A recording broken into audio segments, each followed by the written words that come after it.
The House will be in order. The chair lays before the House a communication from the Speaker. The Speaker's Rooms, Washington, D.C., November 21st, 2025. I hereby appoint the Honorable Dan Newhouse to act as Speaker pro tempore on this day. Signed, Mike Johnson, Speaker of the House of Representatives. The prayer will be offered by Chaplain Kibben. Would you pray with me? Holy Lord, we too want to be holy. As the gospel song goes, we want to be set apart for you, a vessel tried and true. But as we come before your throne, we soon realize that our efforts often fall short. Our lives, our attitudes, and our behaviors are far from what anyone would deem holy. For you have counseled us that holiness does not just mean perseverance in prayer or attempts to be tolerant with one another. Rather, you have commanded us to live in peace with one another, without the continual strife or constant drama we perpetuate with those whom we perceive to be our enemies. Forgive our bitter spirits, which threaten to poison the very people you have called us to serve. Prevent us from selling our birthright to righteousness when our own hunger for immediate satisfaction gets in the way. You have said, love your enemies and pray for those who persecute you, that we may be faithful to the loving relationship you desire with each of us and all of us with each other. You have shown that when we allow ourselves to be vessels of your unconditional love, then we receive the strength we need. Then our lives become living and holy sacrifice to you. Lord, we want to be holy. Set us apart for your use on this day. In your redeeming name we pray. Amen. The chair has examined the journal of the last day's proceedings and announces to the House the approval thereof. Pursuant to Clause 1 of Rule 1, the journal stands approved. The Pledge of Allegiance will be led by the gentleman from Florida, Mr. Bean. Please join me in the pledge. I pledge allegiance to the flag of the United States of America and to the republic for which it stands, one nation, under God, indivisible, with liberty and justice for all. The chair will entertain up to 5 requests for 1-minute speeches on each side of the aisle. For what purpose does the gentleman from Florida seek recognition? Mr. Speaker, I seek unanimous consent to address this body for 1 minute and to revise and extend my remarks. Without objection, the gentleman is recognized for 1 minute. Mr. Speaker, I rise today to address the skyrocketing cost of health care. When President Obama signed the Affordable Care Act, he promised affordable coverage for all. 15 years and trillions of dollars later, all we've gotten is higher costs and less coverage. Basic economics tells us that when government subsidizes the price, demand surges and prices soar. We've seen this movie before. Since federal student loans began 50 years ago, college tuition has risen 4.5 times faster than the rate of inflation. When Democrats passed the Inflation Reduction Act and spent $1 trillion on subsidies, inflation hit a 40-year high. It's clear that pouring taxpayer money into our broken healthcare system will only drive prices higher. As we debate healthcare costs, the solution is not spending more. It's time for real market-driven reforms that allow for competition and consumer choice. Mr. Speaker, I yield back. Gentleman's time has expired and he yields back. For what purpose does the gentleman from Illinois seek recognition? Speaker, I seek unanimous consent to address the House for 1 minute to revise and extend my remarks. Without objection, the gentleman is recognized for 1 minute. Mr. Speaker, I rise today to proudly honor the Chicago City champs, the members of the Farragut Career Academy 16-inch softball team from my district. At a time when ICE raids swept through our neighborhoods while DHS carried out Operation Midway Blitz, these remarkable young people broad array of hope and something truly worth celebrating in our little village. They persevered through these challenges, remained focused, and put in the hard work required to become champions. They have a great underdog story, a testament to determination, discipline, and raw talent and what it can achieve. The Farragut Career Academy 16-inch softball team is an inspiring example of the pride and the resilience that defines Little Village. Congratulations, you have made us beyond proud. I yield back. The gentleman yields. For what purpose does the gentleman from Georgia seek recognition? Ask unanimous consent to address the House for 1 minute to revise and extend my remarks. Without objection, the gentleman is recognized for 1 minute. Mr. Speaker, I rise today to recognize Mr. Kent Hamilton of Norman Park, who has been named Georgia's 2025 Farmer of the Year. Mr. Hamilton serves as the Chief Executive Officer of Southern Valley Fruit and Vegetable, a family-owned and family-operated business founded in 1987. Under his leadership, Southern Valley has expanded to more than 8,500 cultivated acres across Georgia, Tennessee, Florida, and Mexico. The company grows a variety of fresh vegetables, including green beans, peppers, squash, corn, and cucumbers, and employs hundreds of hardworking individuals who help bring quality produce to families across the country. Mr. Hamilton began farming 37 years ago alongside his uncle and late brother, starting with cotton, peanuts, and tobacco before transitioning into vegetables to ensure year-round productivity. Today, Southern Valley is a fully integrated operation that handles every step from seed to shelf. Kent's wife and their children each play vital roles in this thriving family business, carrying forward a proud legacy of faith, integrity, and hard work. Thank you, Mr. Speaker, and I yield back. The gentleman yields back. For what purpose does the gentleman from California seek recognition? Mr. Speaker, to address the body for 1 minute without objection. Without objection, the gentleman is recognized for 1 minute. Mr. Speaker, I rise today to celebrate 4 Orange County schools named 2025 California Blue Ribbon Schools. The honorees include Oxford Academy, Troy High School, Orange Lutheran High, and Tustin Memorial. These schools are selected for their exceptional academic performance or progress in closing the opportunity gap. Thank you to all the students, teachers, administrators, and staff who have worked very hard to make Orange County schools a great place and best places to learn. Thank you, Mr. Speaker, and I yield. The gentleman yields. For what purpose does the gentleman from Colorado seek recognition? Mr. Speaker, I ask unanimous consent to address the House for 1 minute and to revise and extend my remarks. Without objection, the gentleman is recognized for 1 minute. Mr. Speaker, I rise today to recognize and celebrate the town of Rico, Colorado, for being named the 2025 Small Community of the Year by the Economic Development Council of Colorado. Rico, known by its town motto, a slice of paradise, is home to just under 300 residents and sits along the beautiful Dolores River, nestled among the San Juan Mountains. The town of Rico was established in 1880. Originally a mining community, the area has become known throughout Colorado for its gorgeous scenery, its incredible outdoor recreation, and its unique tourist attractions. This year's award honors Rico for excellence in both leadership and economic development. The town earned this distinction through its commitment to revitalizing critical infrastructure, including a new sewer system and reinvesting in community spaces like their town park. These efforts reflect the vision and determination of a community that takes pride in where they live and works hard to build a stronger future.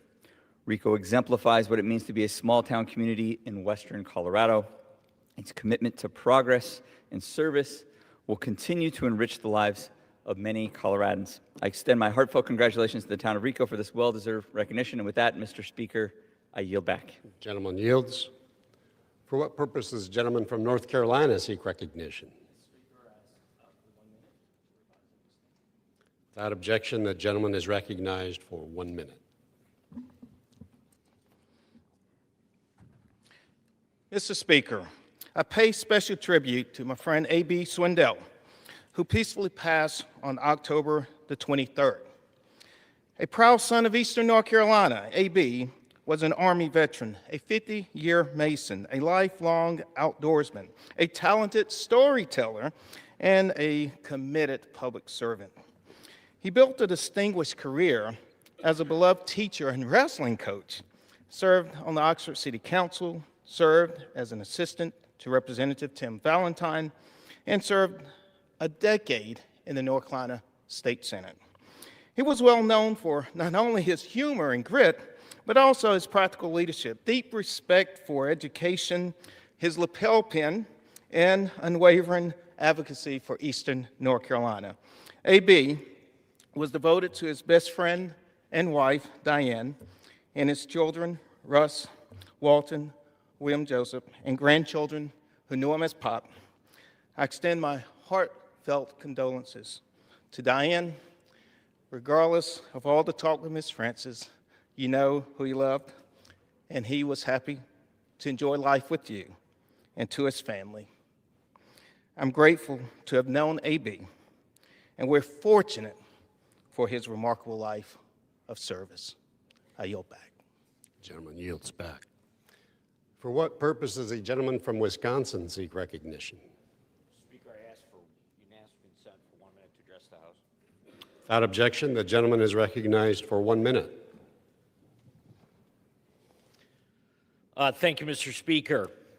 I rise today and ask my colleagues to join me in honoring the lives that were lost 4 years ago during the devastating attack on the Waukesha Christmas Parade.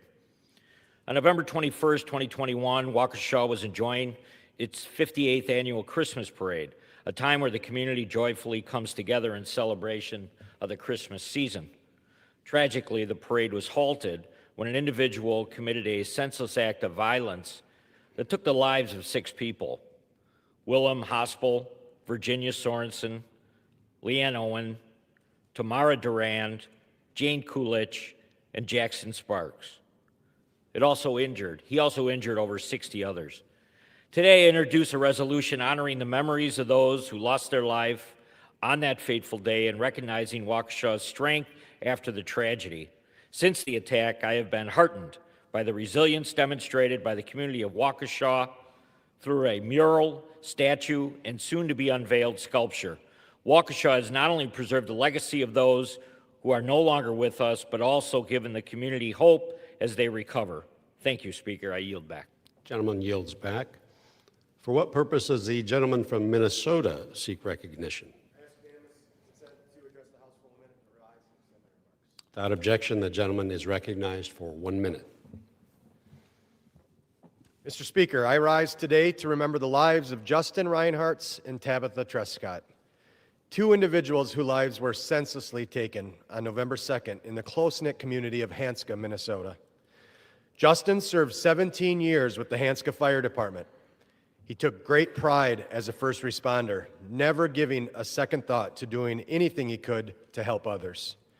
At his funeral last week, 7 area fire departments paid tribute to Justin, and scores of community members lined the streets to say goodbye. Tabitha was a warm light in the lives of those who knew her. She is remembered by many for her steadfast belief in God's unconditional love, the driving force behind the love that she showed to others.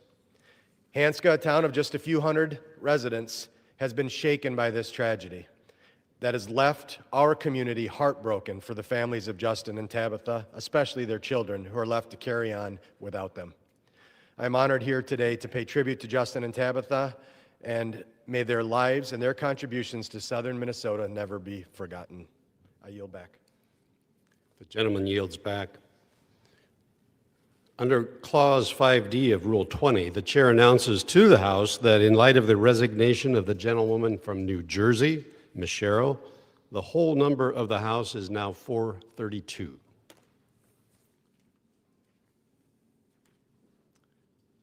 For what purpose does the gentleman from Arkansas seek recognition?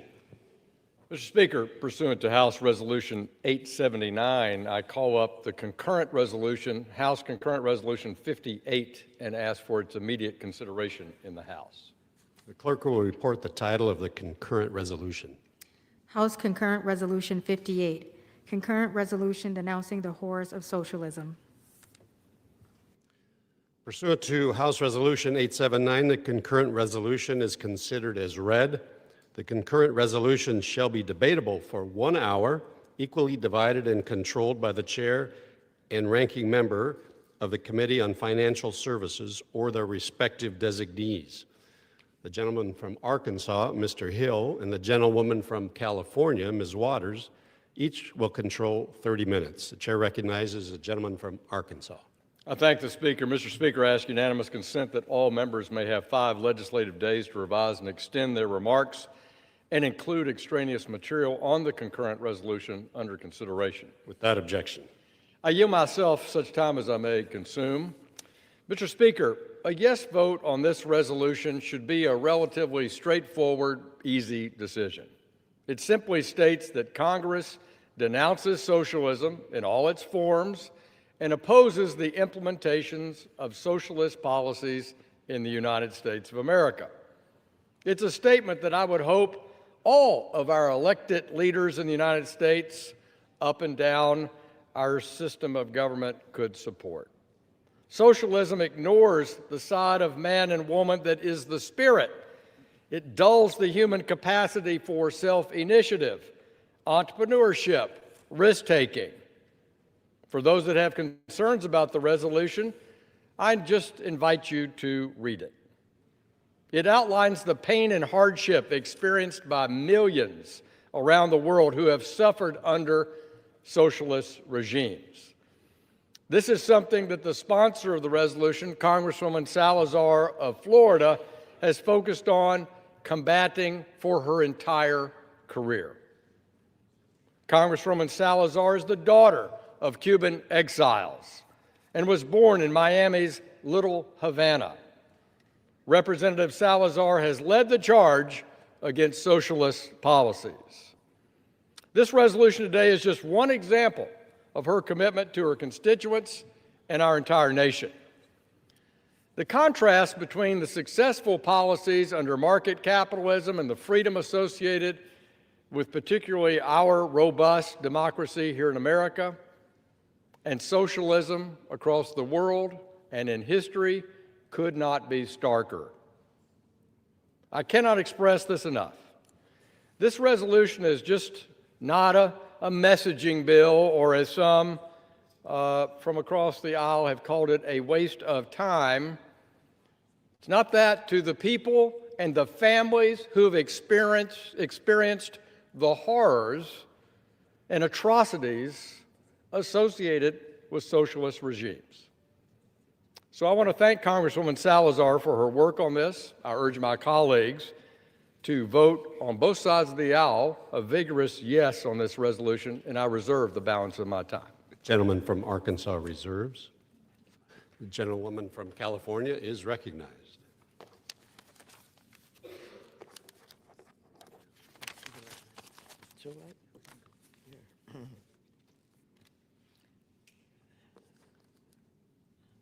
Mr. Speaker, I yield myself such time as I may consume.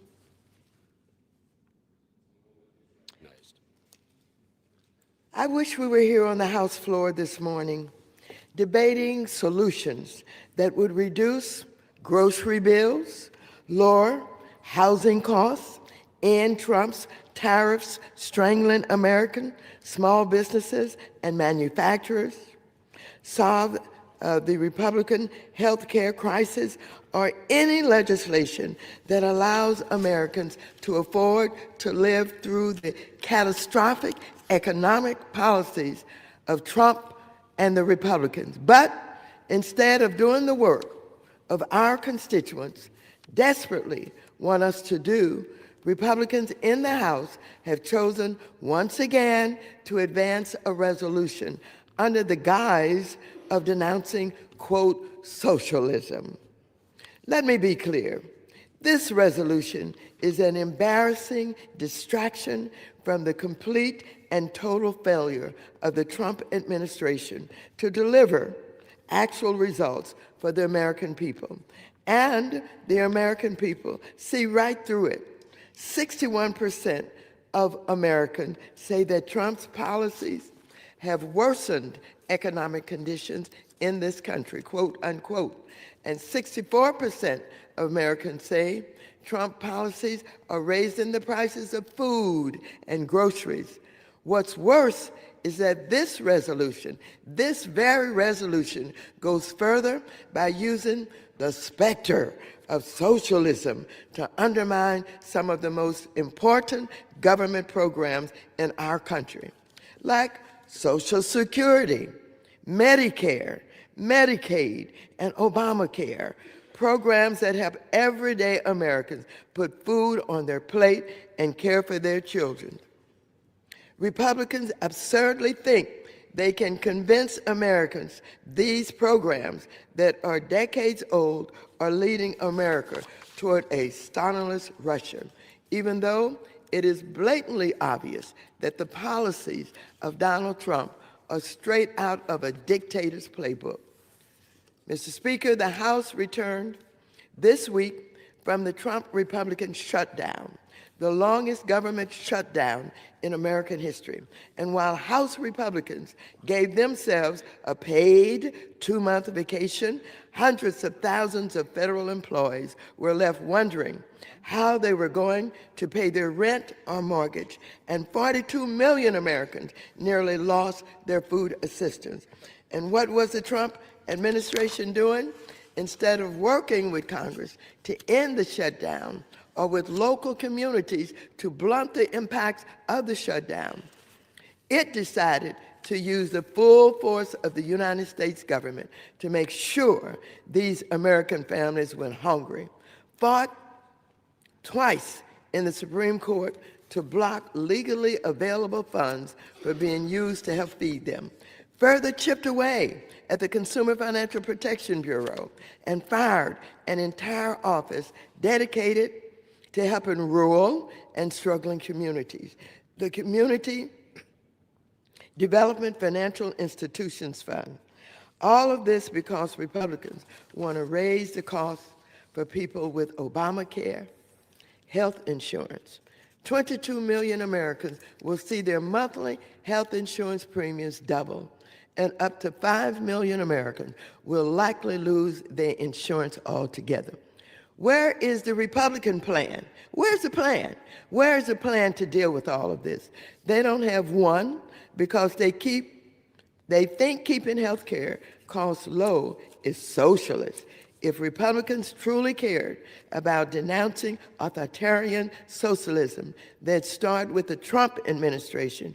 In less than 1 year, the Trump administration has demanded U.S. companies like Intel, U.S. Steel, MP Materials, Lithium Americas, and Triology Metals to hand over stock to the U.S. government, the President of the United States, capitalist countries, companies who are doing business that they claim they support, that this government supports.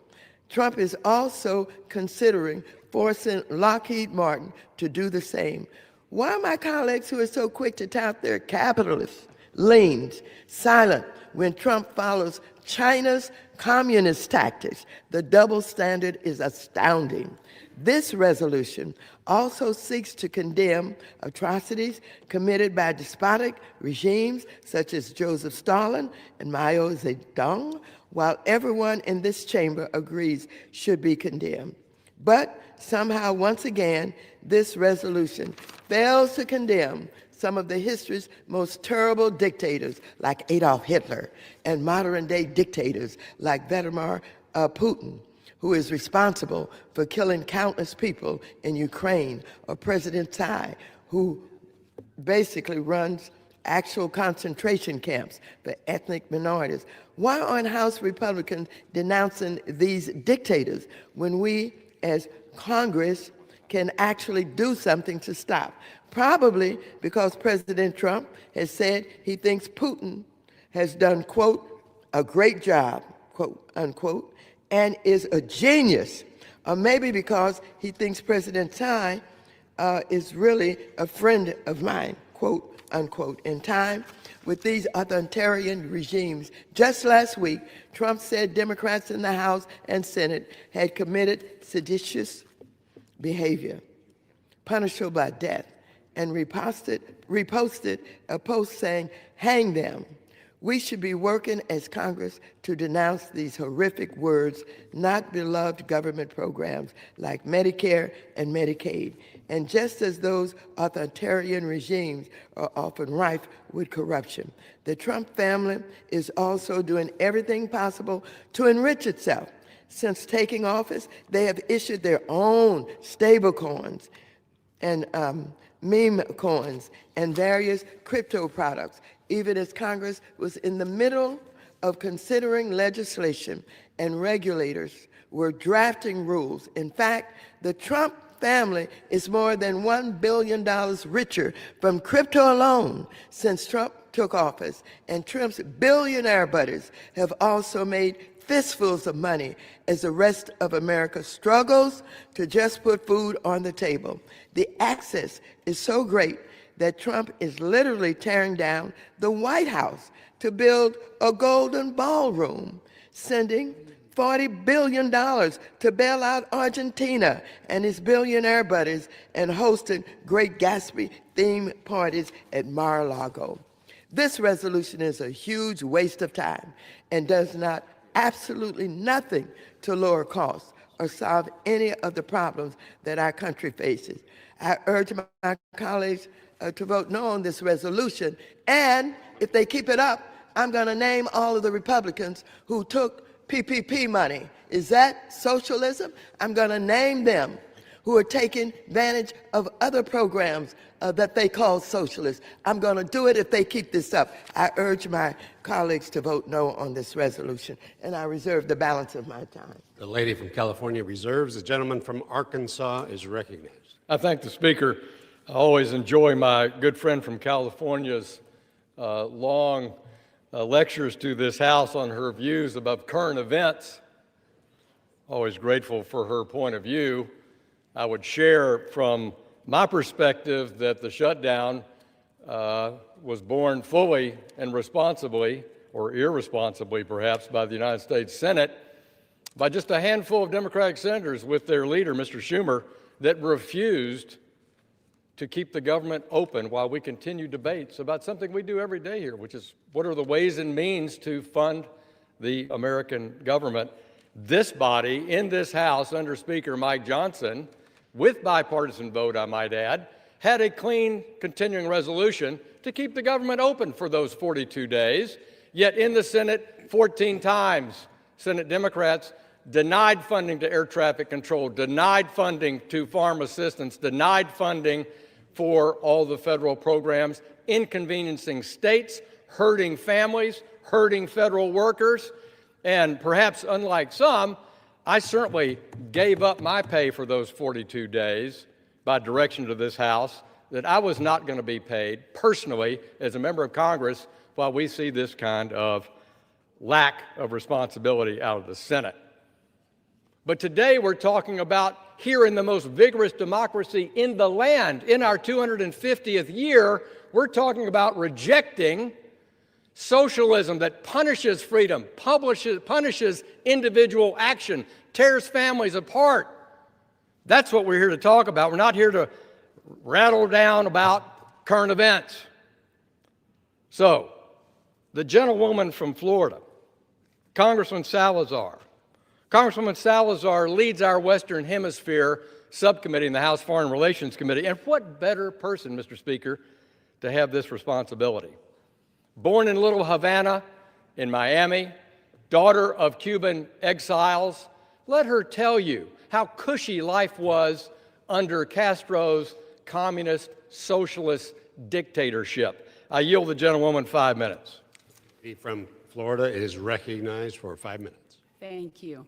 Honorable gentleman from Arkansas, the distinguished French Hill, Chairman of the Finance Services Committee, I thank you very much. It's a pleasure for me to be serving with you in your committee.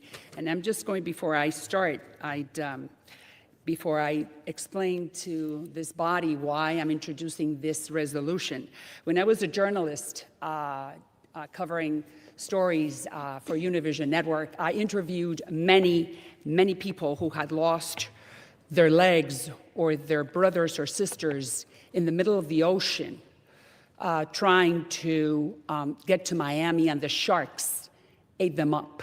Some of them were eaten up alive, others lost legs, and they made it to Florida. And I was able, as a journalist, to interview them and see the horrors of what they had to go through because they were escaping the paradise called socialism. So I'm just going to start with that, and I'm going to finish maybe with another anecdote. But the reason why we're introducing this resolution is to condemn the horrors of socialism, and I'm presenting just the facts.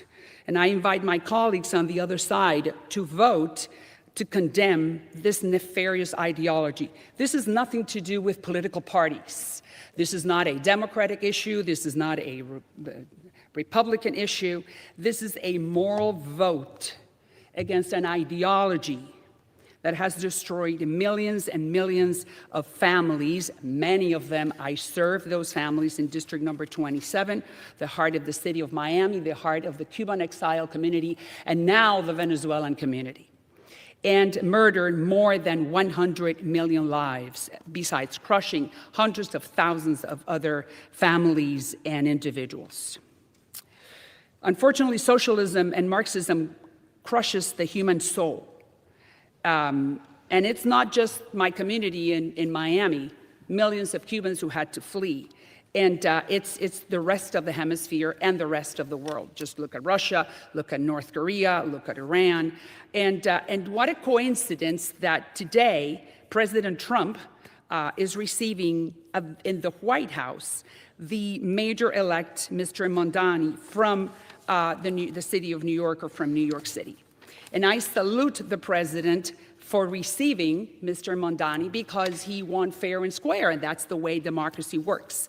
But let me just tell you something, knowing very well how Fidel works and how Hugo Chavez works and how socialism works, that I just want to put this into perspective. If it were to be the other way around, and Trump would have been the mayor-elect, and Mondani were to be the president of the United States, I assure you that there's no way that Mondani is going to receive Trump at the White House, period. And how do I know that? Because I know exactly how they operate. Democracy is just a tool to get to power, period. People who love freedom were just useful fools to be used in order to get to the business of power, which is all socialist, communist, whatever you want to call it. If it's not democracy and freedom and free market economy, it's just a bad ideology. And unfortunately, that's what they do to achieve power. They use us. Just look at Venezuela. Oh my God, Venezuela, it's in the news, right? Everyone is talking about Venezuela. Oh my God, the Caribbean. Well, let me just give you the facts. Maria Corina Machado, who is the legitimate president of Venezuela, who won 80-20 after President Biden gave the opportunity, President Biden gave the opportunity to Maduro to do fair and square election and transparent elections, right? 2 years ago, Maduro signs a document by the name of the Barbados Agreement. And he agrees to the Biden administration and to Juan Gonzalez, who used to be the National Security Advisor at the time for Latin America, that he was going to leave if he did not win the elections. And he signed that document with the Biden administration. And what did he do? He just spit on Biden's face. Because we believed that, oh my God, Biden, look what he's doing. It's good. It's a good idea. Give the opportunity to Maduro to just create and to conduct free and fair and transparent elections with international observers. And he was going to go. Look where he's at now. Maduro is not only the head of the Suns cartel, one of the most important drug trafficking cartels in the world. He was indicted in 2020 by a federal grand jury in this country for being one of the major drug traffickers in the world. Not only that, he is now on the transnational criminal organization. Not only that, he is the head of the Suns cartel. And you tell me, Chairman, if I can. Mr. Speaker, I'd like to yield the gentlewoman an additional minute. The lady from Florida is recognized for 1 minute. So, I mean, as you can see, I can speak until tomorrow about socialism. And the problem is that Venezuela is the perfect example. And the Venezuelans would make fun of the Cubans 25 years ago, saying that it was impossible for that to happen in Venezuela. They had the largest reserves of oil in the world. They were a very strong democracy. They were not an island. It was impossible. They had such a strong economy. And look right now, the average Venezuelan weighs 15 pounds less because of lack of food. And look, the Trump administration has to come and rescue them from what they have turned that country into. So we're at a crossroads in this country. Young Americans, 70% believe that socialism is good.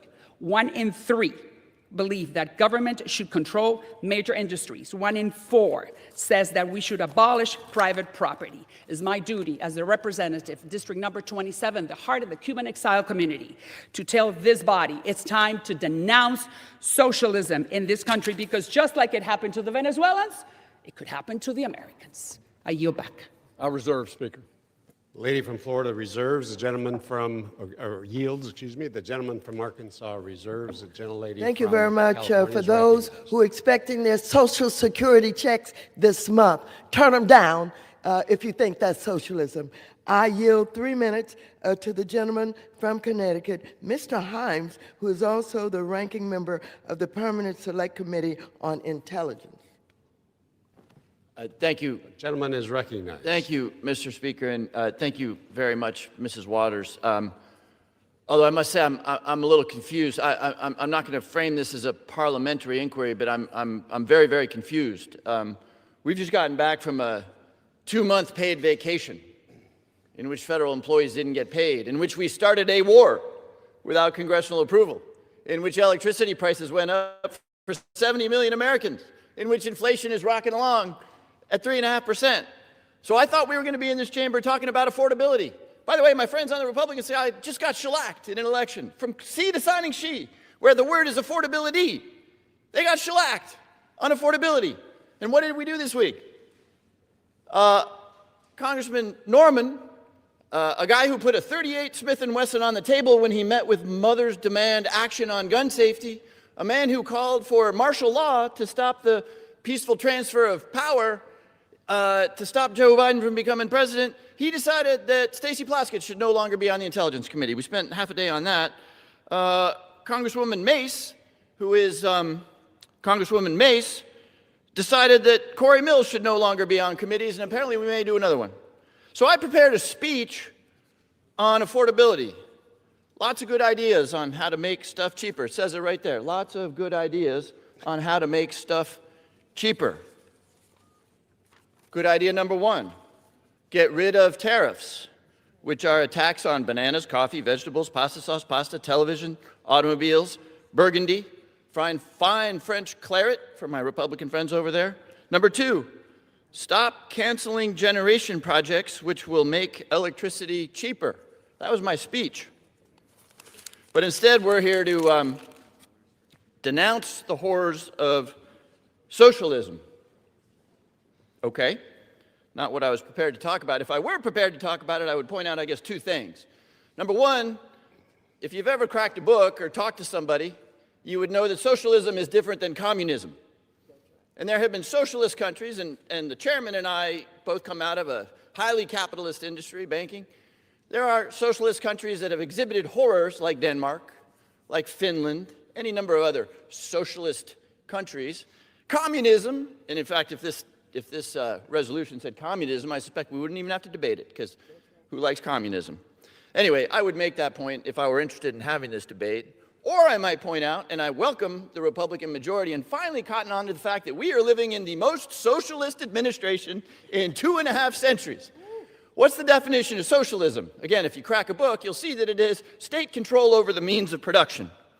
This president has taken a 10% stake in Intel, a 15% stake in MP Materials, a 10% stake in Lithium America, 10% stake in Trilogy Metals, and we have a golden share in U.S. Steel. State control of the means of production. Madam Ranking Member, may I have one more minute? I yield additional minute to the gentleman.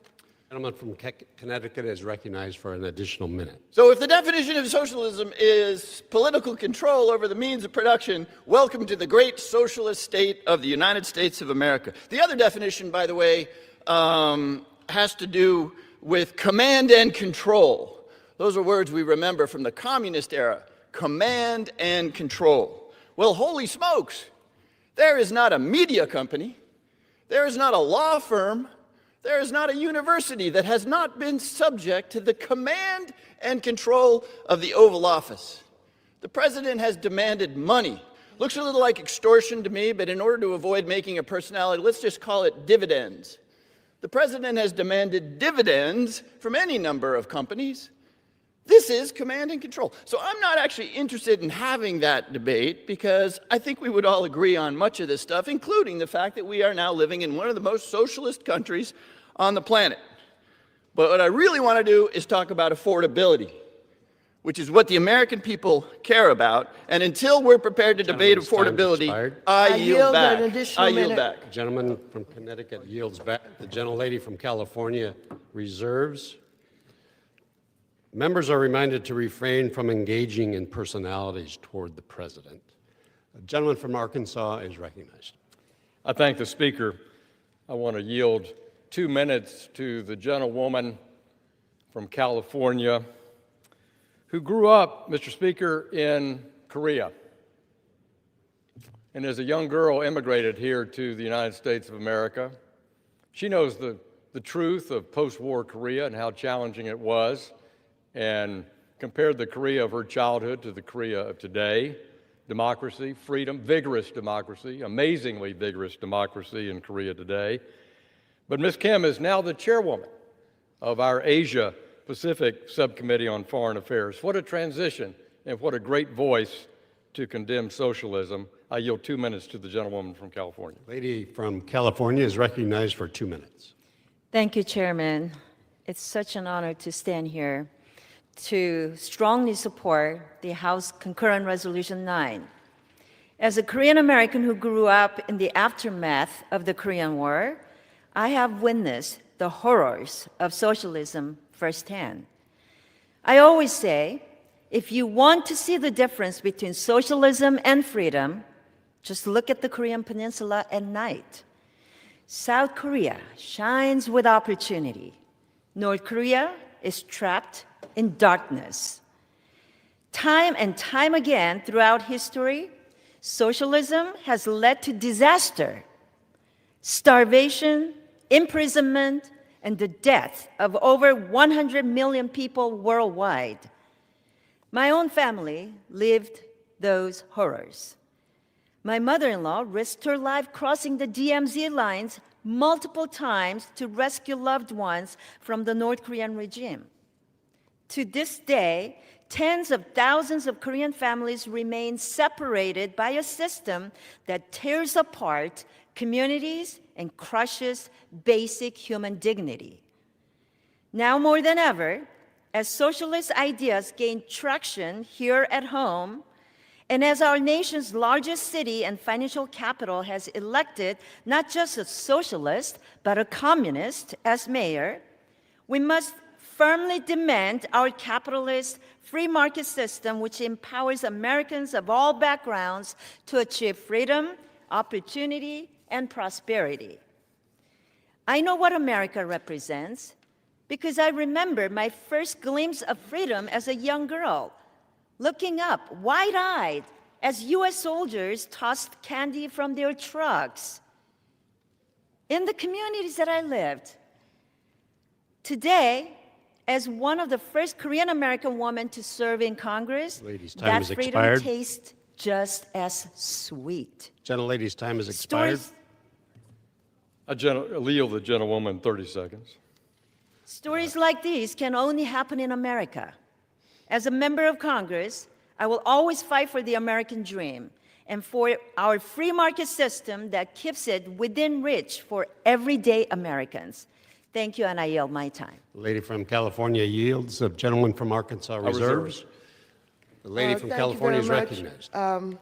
House Republicans just passed a resolution that gives the senators the right to sue their own government up to $500,000. Trump is suing the government also. The President of the United States, who controls the Department of Justice, is suing the Department of Justice. He wants to get personally $230 million because he didn't like being investigated, and he wants to get revenge on his innocents. Give me a break. I now yield 1 minute to the gentleman from New Jersey, Mr. Gottheimer. Gentleman from New Jersey is recognized for 1 minute. Thank you, Mr. Speaker. I rise in support of this bill. Democrats just had a huge win across the country because we focused on what hardworking families care about: lowering food and health care prices and cutting child care costs and lowering utility bills. What do socialists stand for? Tax-raising, job-killing policies like defunding the police, shuttering prisons, massive unfunded spending increases, and even government-run grocery stores. In New York, job-killing comptroller and socialist and reckless spender Brad Lander refuses to condemn anti-Semitic language like globalizing intifada, which calls for the death of the Jewish people. Many of Mayor-elect Mandami's policies are radically at odds with both Democratic Party and American values. After all, socialists aren't Democrats, they're socialists. Democrats are about common sense, problem-solving ideas that promote public safety, opportunity for all, and lower costs for all Americans. I urge all Republicans to work with us on those pressing issues. America is the land of opportunity. Capitals of American innovation and the American worker are what built our great country. We cannot let socialism tear it down. Thank you, Mr. Speaker. Gentleman yields. Lady from California reserves. The gentleman from Arkansas is recognized. Mr. Speaker, I'd like to yield 2 minutes to my good friend, prominent member of the House Financial Services Committee, very active on financial policy in this House, Mr. Rose of Tennessee for 2 minutes. Gentleman from Tennessee is recognized for 2 minutes.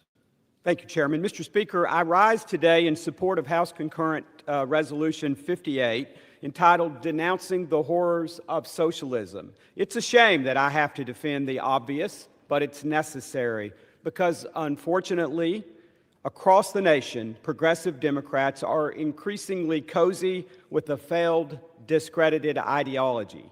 Socialism has time and again led to economic ruin, human deprivation, and mass suffering. But from the breadlines of Eastern Europe to the failed communist regimes of Cuba and Venezuela, socialism promises equality, but delivers it selectively. It promises security, but delivers surveillance. It promises fairness, but delivers oppression and democide. And yet, shockingly, socialism is making a comeback here in America, even in the world's greatest city. The newly elected, self-proclaimed Democratic Socialist mayor of New York City, Zohran Mamdani, offers socialism, a mayor who champions radical economic overreach, progressive ideology that can easily turn once prosperous countries into wastelands. Americans built New York City as a gateway for immigrants seeking a better life. We built it on freedom, self-reliance, and open markets, not on forced redistribution or centralized planning. The situation now extends to Seattle, where the mayor-elect has chosen to boycott Starbucks, a company founded in her own city. Is this what we want? A country where those who run our cities turn their backs on the very entrepreneurial spirit that made them thrive? Meanwhile, I believe that we are still that shining city on the hill. We welcome more legal immigrants than any nation on earth, more than the next 4 countries combined. They don't come because they crave government control, but because they flee it. They come for liberty. They come for freedom. Thank you, Mr. Speaker. Now yield back. Gentleman yields. The gentleman from Arkansas reserves. Gentlelady from California is recognized. I yield to myself such time as I may continue to consume. Listen, instead of debating this pointless resolution, Congress should be faced on how we can reverse the catastrophic economic policies of the Trump administration that have raised costs for everyone. It is estimated that the illegal, disastrous tariffs Trump has imposed will amount to an average tax increase of $1,200 in 2025 and $1,600 in 2026 per household, and represent the largest U.S. tax increase as a percent of GDP since 1993. And not only are Trump's policies raising prices for everyone, they're killing American jobs, Although he campaigned on bringing back manufacturing to the United States, President Trump's tariffs policies have killed 42,000 manufacturing jobs. Since the beginning of this year, U.S. employers have eliminated nearly 1.1 million jobs. This past October saw the highest number of layoffs for any October since 2003. Additionally, during the Trump Republican shutdown, Trump fired an entire office at the Community Development Financial Institutions Fund that was dedicated to helping rural and struggling communities. So instead of debating this useless resolution, we should be working to reverse the Trump administration's reckless economic policies that are hurting the American people. Does anyone want to know why Republicans are so scared of the mayor of New York? Because he wants to lower grocery bills, transportation costs, and housing costs. Republicans know that Trump's policies are the reason costs are so high. Mr. Speaker and members, the evidence and the facts are right before us about what's happening with this economy. The President of the United States refuses to accept the facts, and he keeps going, supporting these tariffs. He does not understand how it all works. We're in danger of him because they, him, the President, and the Republican Party simply want to be in control. They love power. The President loves Putin. The President likes Kim Jong-un. He likes having a parade with all of the military to show that he's in control. And so he's coming up with policies that put him in with more power and more control, and he's ignoring the harm that he's doing to this country. And I want to tell all of the members, it is not only about the harm that is coming to urban communities. Those rural communities that are losing their hospitals, don't have health care, and have hungry families who have voted for him are now understanding, and they are demonstrating that it has been buyer's remorse. And when the next election comes, we're going to see what happens. With that, I reserve the balance of my time. Lady from California reserves. The gentleman from Arkansas is recognized. I thank the Speaker. Well, the policies that are perhaps being considered in New York, the people of New York their voices have been heard, they've spoken. But when you think about having government-controlled grocery stores instead of relying on entrepreneurial immigrant families, Korean families with the beautiful bodegas and flower shops around the city, that somehow they're doing an inadequate job, and the mayor proposes that the government step into that business, run grocery stores, for example. He proposes even more difficult rent controls that have already driven down the number of units available in the city of New York, which is already suffering from a huge housing shortage and a huge price disadvantage for the thousands of people who want to work in the city. This is contrary to economic choice, and that's another reason why we're here on this House floor, to note that an open democratic market capitalist system offers choice, and the freedom to choose is of critical value. That is limited under socialism, in addition to the atrocities. Nobel Prize winner Friedrich Hayek, one of my favorite economists, books I read as a young man, The Road to Serfdom, Constitution of Liberty. It's a man who lived under socialism, lived through the communist regimes of Stalin in Eastern Europe, of Nazi Germany. He talked about the road to serfdom. Well, you can think of some of these policies, Mr. Speaker, potentially as the scenic route to socialism. So somebody who understands market capitalism, constitutional republic like no other member, I want to yield 2 minutes to the gentleman from California, Mr. McClintock, who chairs the Immigration Subcommittee for House Judiciary. Mr. McClintock. Gentleman from California is recognized for 2 minutes. Thank you, Mr. Speaker. It's often said that capitalism is selfishness and socialism is sharing. But that's exactly backwards. The only way to succeed in a capitalist society is to figure out what somebody else needs and how to get it for them better than they can get it for themselves. It might be mowing their lawn, it might be doing brain surgery on their child, but you have to help your neighbor somehow. It's true if you take $1 from Peter and give it to Paul, Paul's $1 richer and Peter is $1 poorer. But what you've really done is to take from both of them $1's worth of incentive to help each other. Peter no longer has a reason to help Paul because he no longer benefits. And Paul has no reason to help Peter because he no longer needs to. Socialism thus dissolves the natural bonds that hold a society together and lead each of us to help one another. Capitalism is voluntary. Peter and Paul help each other because it's in their mutual interest to do so. Socialism is compulsion. You've got to take what one has earned from helping others and give it to someone who has not. As Lincoln said, it's the same spirit that says, you work and toil and make bread, and I will eat it. Slavery and socialism both spring from that same rotten principle.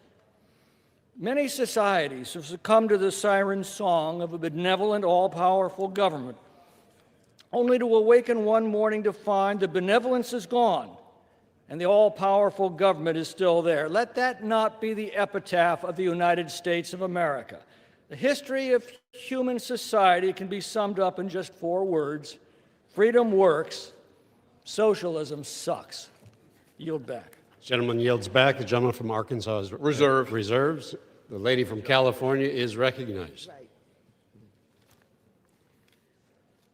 The gentleman said something about what was happening in New York with the mayor, and he mentioned, government-owned grocery stores. Well, first of all, you won't admit that groceries are too high and that families cannot afford the cost of eggs and basic good foods to have great nutrition for their families. By the way, let me remind you of something. My then husband was stationed at Camp Carson in Colorado. Guess where we got our food? We got our food from grocery-owned commissaries. The best prices that I've ever realized. We had great nutrition. They absolutely supported the families, and they were run by whom? They were run by the government. And so I would love the idea of seeing what we can do to reduce the cost of groceries. We already have them in the commissaries, and they have price controls, and they are heavily subsidized. Now, let me ask the question. Does this mean that we should eliminate them because that's socialism, or because the commissaries provide food that is affordable at the bases all over America and the world? Fire departments, police departments, schools, hospitals. Is this socialism? I raise the question, and instead of you taking this time to try and talk about we were the cause of the shutdown when you know you were, don't deflect it. Come on, let's talk about socialism. Let's talk about the commissaries. Let's talk about your Social Security. Let's talk about the PPP program that some of you got money from your government to put into your businesses. Let's talk about socialism and what you are really trying to deflect from what is wrong with this administration and what is wrong with the economic policies of this administration. Come on, let's talk about it. I reserve the balance of my time. Members are reminded to address their remarks to the chair. California reserves. Gentleman from Arkansas is recognized. Thank you, Mr. Speaker. I appreciate it so much. I want to yield 1 minute to the gentleman from Georgia, Mr. Carter, distinguished senior member of the House Energy and Commerce Committee. Gentleman from Georgia is recognized for 1 minute. I thank the gentleman for yielding. Mr. Speaker, I rise today in support of this resolution denouncing the horrors of socialism, and there are horrors. Socialism has no place in our country. Unfortunately, the so-called woke liberals in New York City don't seem to understand that socialism is nothing more than mutually assured poverty, and recently voted to bring these failed policies to their own once great city. While I am saddened that New Yorkers will be willing victims of Zohan Mamdani's designed to fail socialist policies, I have filed legislation ensuring not one dime goes to fund these un-American agenda. The rest of the country should not be forced to subsidize one mayor's destructive actions. Today's resolution builds on those efforts, making it clear that the United States does not stand for, does not support, does not condone a system of government that makes people poorer, less free, and less safe. With this resolution, we reiterate our nation's commitment to remaining a free, a prosperous society. Thank you, Mr. Speaker, and I yield back. Gentleman yields back. Gentleman from Arkansas reserves. The lady from California is recognized. Thank you, Mr. Speaker. As I'm challenging my Republicans on the opposite side of the aisle, let's talk about socialism. Let's not try to deflect from what you know and understand that you want to hide. But before I go into much more of that, I'm going to yield 5 minutes to the gentleman, Mr. Raskin, who is the ranking member of the Judiciary Committee. Mr. Raskin, take him on. Tell him what socialism is really all about. The gentleman from Maryland is recognized for 5 minutes. Thank you, Mr. Speaker, and thank you, Madam Chair. I rise to oppose this cynical and silly resolution. I am not a socialist myself, but a Tom Paine Democrat, a champion of strong democracy, universal freedom, and equal rights for everybody. But this resolution is ridiculous. From its first paragraph, it promotes the fallacy that socialist ideology leads to social collapse. In fact, many of our strongest democratic allies on earth, including Norway, Sweden, Denmark, Iceland, and Finland, lead strong democratic socialist governments and thriving societies and economies. Yet House Republicans base their entire resolution on this falsehood and advance a false equation between democratic socialism and communist dictatorship, a preposterous assertion that contaminates the entire resolution. The resolution even tries to conscript to these ideological deceptions the words of President Thomas Jefferson and James Madison, Enlightenment liberals who lived long before socialist ideology even existed and would detest the fanatical theocratic politics of the MAGA movement and the plutocratic billionaires and plundering CEOs who are running things behind the curtains. Thomas Jefferson is quoted embarrassingly in this resolution for the proposition that to take property from one to give to another is to violate arbitrarily the first principle of association. This is a bizarre argument, not only because Thomas Jefferson died in 1826, a decade before the word socialism even existed and was in common use. It is also bizarre because Jefferson shamefully owned more than 600 enslaved people over the course of his lifetime, and whatever his many other virtues, and he had many, his entire livelihood was based on appropriating the labor of other people against their will and stealing their property that they should have had in their own bodies and in their own lives. The resolution is completely disoriented. It plainly feeds into the decades-long Republican obsession with labeling the great programmatic achievements of American democracy as socialism, including Medicare, Medicaid, Social Security, public education, public health measures, and the Affordable Care Act.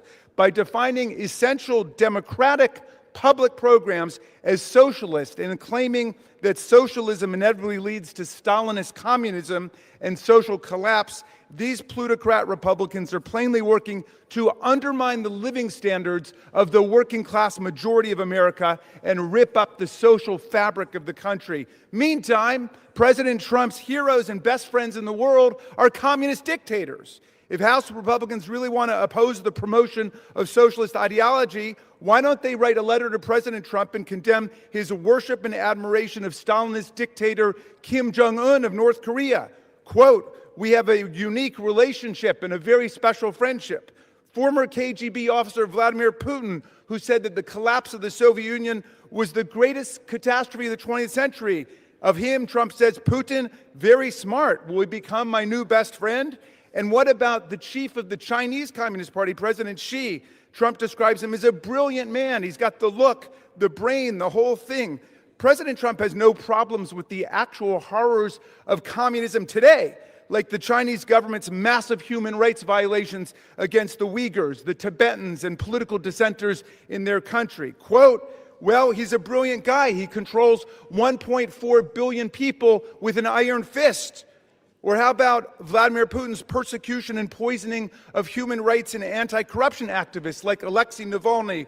Of him, Trump says, I don't know exactly what happened there. We haven't had any proof yet, but I'll take a look. I'm voting no on this pathetic, disoriented resolution, which is divorced from reality and drenched in right-wing ideology. It will only serve to accelerate MAGA's attempts to defund the essential social programs that are central to American democracy, that were built by the American people, like Medicare, Medicaid, and Social Security, which they call socialism, but which serve our people. Thank you for yielding, and I yield back. Gentleman yields. The lady from California reserves.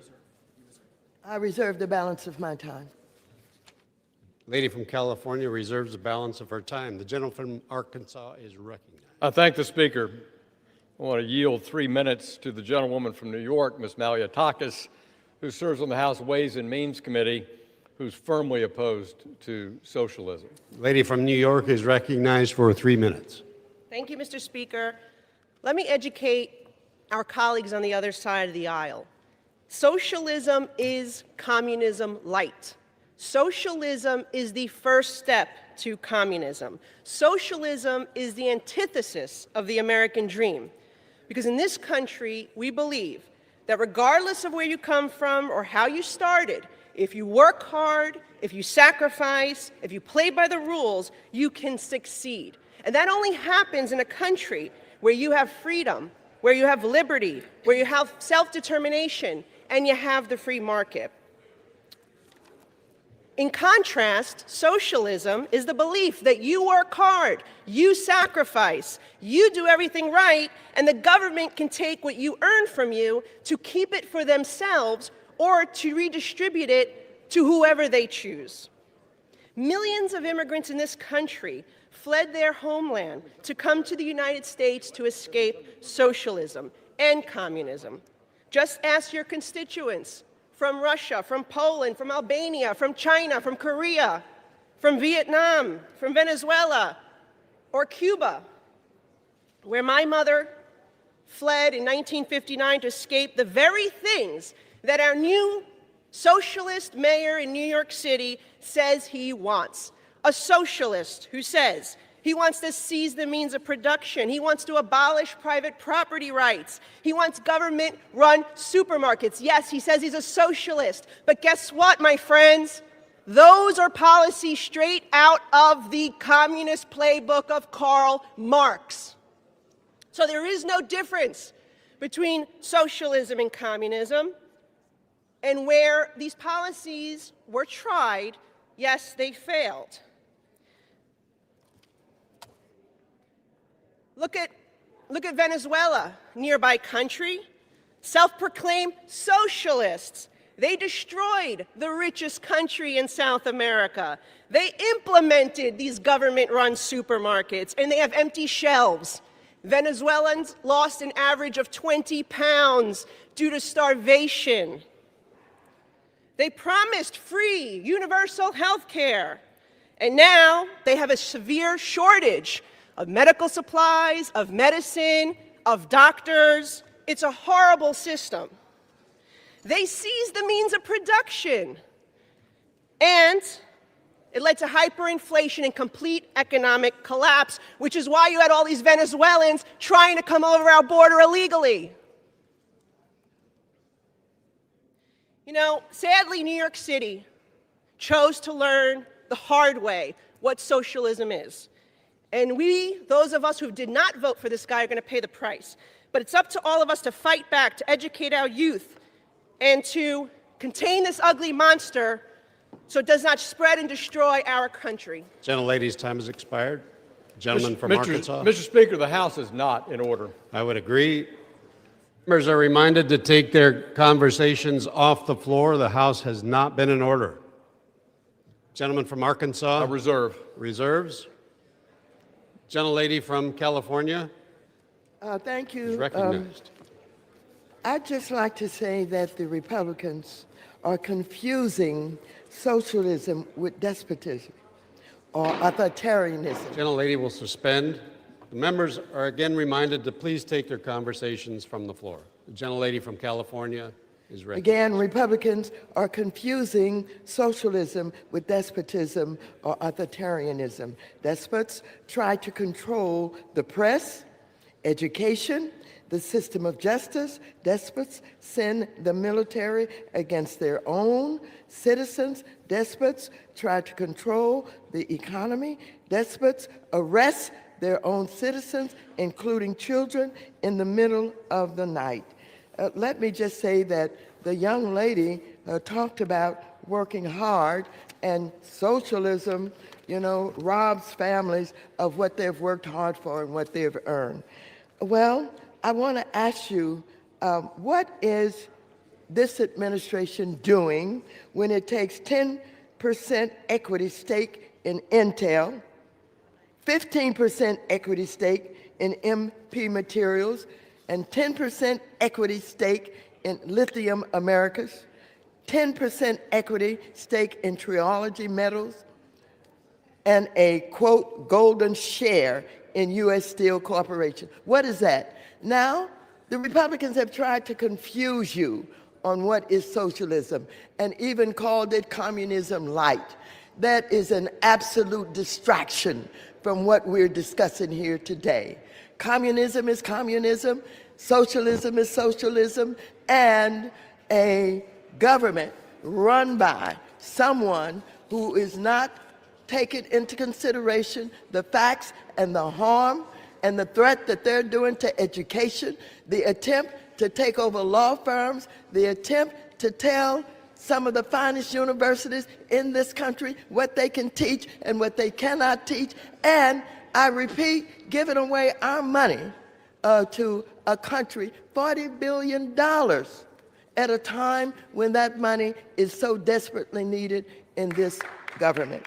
And so we could talk about this all day, but absolutely you're looking silly when you try to talk about communism light or you try to describe socialism when you don't know what it is.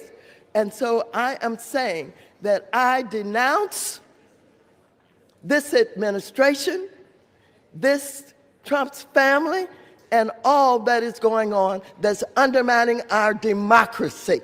We are about a democracy that must be protected, that must be fought for. We, on this side of the aisle, are fighting every day to make sure there is justice and there is equality, and that our government is not undermining democracy and calling it socialism, calling it communism, calling it whatever you think you can use to deflect from what is going on. We're in a terrible time in this government with a president of the United States and a family who are enriching themselves on our backs. Yes, I fought hard to keep the President of the United States, the cabinet, and the members of Congress from owning cryptocurrency. But unfortunately, they're enriching themselves every day. I think the President has enriched himself by maybe $1 trillion already in the limited time that he's been the President of the United States. So don't come here talking about the dangers of socialism. You better come here and talk about what you're going to do to strengthen our democracy. How you're going to make sure that we have an education system for all of the children, rather than an education system that is being torn apart by the President of the United States. Talk about how people stop sleeping on the street, homeless, while we're cutting Section 8 programs in housing. Oh, we could go on about this all day, but I reserve the balance of my time so I can rest a bit, let them say what they want to say so I could come back and tell them what they need to hear. Gentlelady reserves. Members are reminded to refrain from engaging in personalities toward the President. The gentleman from Arkansas is recognized. Thank you, Mr. Speaker. I recognize the gentleman from Missouri, Mr. Alford, on the Oversight Subcommittee, as Chair of Small Business Oversight and as a distinguished member of the Appropriations Committee. The gentleman from Missouri is recognized for 1 minute. Thank you, Mr. Speaker. Thank you, Mr. Chair. My blood pressure's up right now. I cannot believe just what I heard on the House floor. The ranking member of this distinguished committee denouncing Trump, but will not denounce socialism on the House floor of the U.S. House of Representatives.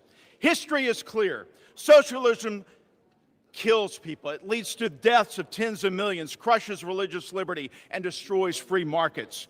Our founders built this nation on a revolutionary idea that individual liberty and not government control is a source of human achievement. They understood that when the government owns the economy, they soon seek to own the people.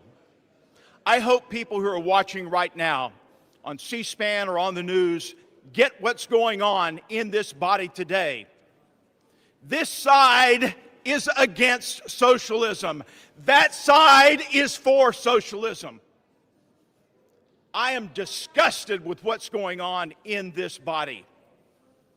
And I hope the American people see through the charade, Gentleman's time's the expired. gaslighting, and the lies that are being told. And with that, I yield back. Gentleman yields back.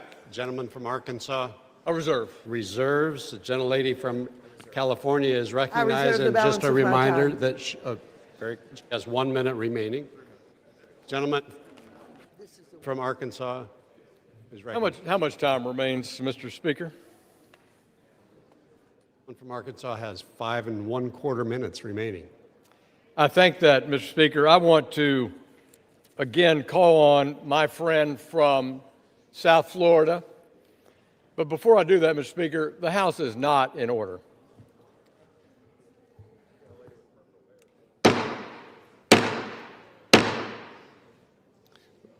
The House is not in order. May I remind members to please take their conversations off the floor of the House.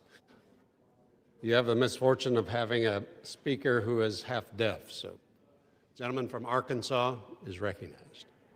Thank you, Mr. Speaker. Ms. Salazar of South Florida, a child of Cuban exiles from the Castro takeover of Cuba, I yield her 3 minutes. Recognized for 3 minutes. Thank you, Mr. Speaker. If there is someone who has seen the horrors of socialism up close within the Democratic Party, is in the House, and it's the Honorable Congresswoman Maxine Waters.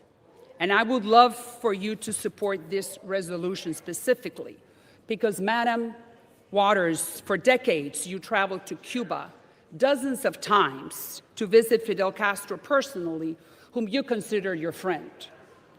Congresswoman Waters was in Havana, and she saw the destruction of biblical proportions that Castro caused on that island, who at the time in 1960 had the highest per capita income in the Western Hemisphere. At that time, Madam Waters knew that thousands and thousands of Cubans were escaping on a raft, exposing their lives and their children to be eaten by the sharks. She knew that Afro-Cubans were being beaten on the streets of Havana, discriminated against by Fidel Castro, Mr. Speaker. And for that reason, I am bringing up all these facts, because Madam Waters knew that the Cuban jails were full of political prisoners, and the Cubans did not have the same privileges that we are having right now to speak freely. At that time, Madam Waters never raised her voice to denounce the horrors of socialism, Mr. Speaker. For that reason, I am asking Madam Waters. For what purpose the lady from California seeks recognition? I move to take her words down. Order. The House will be in order. The lady from California, for what purpose do you rise? I rise to take down her words.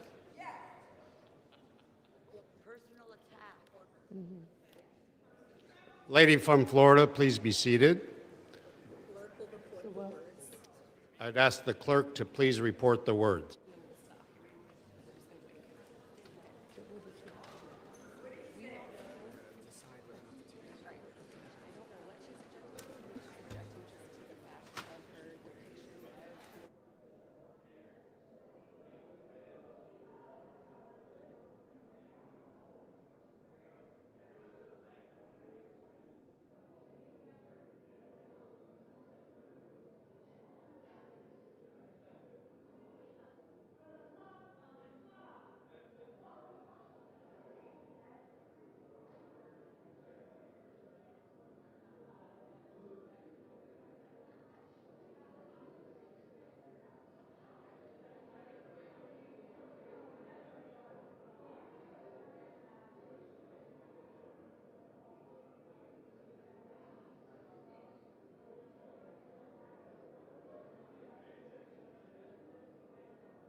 The lady from Florida is recognized. All right, so I'm asking for unanimous consent to withdraw the violations of the rules and continue with my speech, which is that if there are many people on this floor that have seen. Without objection, the words are withdrawn. Objection is heard.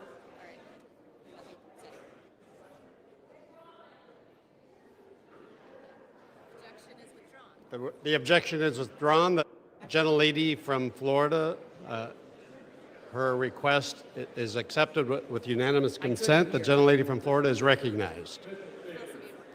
The gentleman from Arkansas. The House is not in order. Gentleman is correct. The House is not in order. With any luck, we'll get back to business. Please take your conversations off the floor of the House. The gentlelady from Florida is recognized. There are many people on this floor who have seen the horrors of communism. They have been to Cuba. They have been friends with Fidel Castro. They have seen the jails full of Cuban prisoners. They have seen people preparing rafts to die in the middle of the ocean, eaten by sharks. There are many people in the Democratic Party who have witnessed that and have not said anything. So for that reason, Mr. Speaker, I am asking some of my colleagues on that side of the aisle, many of them who are very good friends of mine, to understand that denouncing communism and socialism is the right thing to do for the Democratic Party. And if some of the highest, most important members of the Democratic Party on that side of the aisle were to vote with us, they would be doing a very favor to the Republic, and not only that, to the Democratic Party. They will become the new champions. And the Democratic Party will be now the champion for freedom in the Western Hemisphere. I yield back. Lady from Florida yields. The gentleman from Arkansas reserves. Chair recognizes the lady from California. Thank you very much. I'd like to thank Ms. Salazar for withdrawing her words, and I reserve the balance of my time. The lady from California reserves a balance of her time. The gentleman from Arkansas is recognized. Mr. Speaker, I'm prepared to close if the gentleman from California is. Lady from California. I am prepared to close, Mr. Speaker. Let's get on with this discussion about socialism. Mr. Speaker, instead of legislating and doing the work to tackle real problems that Americans face, like the skyrocketing cost of groceries, rising rents and mortgage payments, and the absolute... Ladies and gentlemen, the House is not in order. Please take your conversations off the floor of the House. The lady from California is recognized. Thank you so very much. Americans again face the skyrocketing cost of groceries, rising rents and mortgage payments, and the Republicans have always opposed Medicaid and Medicare, and they've been undermining it since day one. And they do not want to fix the catastrophic economic policies of this administration. And I want you to know that this administration is responsible for the situation that we find ourselves in with this failing economy. The Trump administration must take the credit for what is happening with the loss of food for our children for a limited period of time before we fought to get it back. Lady's time has expired. Vote no. Vote no. Vote no. I vote no. I haven't finished, but I'll vote no. I want you to vote no because this is absolutely unnecessary. The lady from Thank you. California yields. The gentleman from Arkansas is recognized. Mr. Speaker, in the short time we have remaining this morning on this important resolution, let's cut to the chase. America stands as a beacon of freedom. America stands as a place of choice. America stands as a place of initiative and opportunity. What the gentlewoman from Florida brings to the House today is a resolution that says that we condemn the horrors of socialism, not just the atrocities associated with mass murder, in Ukraine or Cuba or Venezuela or imprisonment, but the capture of the spirit that ends individual freedom, ends individual opportunity. And I want to say that I've been shocked at some of the debate today that we hear from a daughter of Korea, two daughters from Cuba, who've seen firsthand the dangers, the fear, the atrocities, the restraint, the constraint, the end of freedom that they experience and their families experience personally. In my young life, I worked to bring freedom to Eastern Europe. I saw East Germany, empty shelves, empty eyes, empty spirits, no choice, and in West Germany, vibrancy. And yet today we would even have to debate that socialism has some value to the human spirit across the land. It's amazing to me, Mr. Speaker.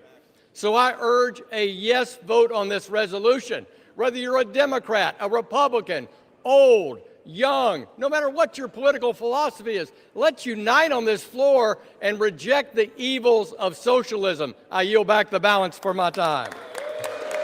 All time for debate has expired. Pursuant to House Resolution 879, the previous question is ordered on the concurrent resolution and the preamble. The question is on adoption of the concurrent resolution. Those in favor say aye. Those opposed, no. The ayes have it. The concurrent resolution is agreed to, and motion to reconsider is laid on the Yeas and nays on this vote. Don't try to run away. Lady from California Yeas is and nays. recognized. The yeas and nays. Ask for them. Yeas and nays are requested. Those favoring a vote on the yeas and nays will rise. A sufficient number having risen, the yeas and nays are ordered. Members will record their votes by electronic device.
On this vote, the yeas are 285 and the nays are 98, with 2 answering present. The concurrent resolution is adopted. Without objection, the motion to reconsider is laid on the table.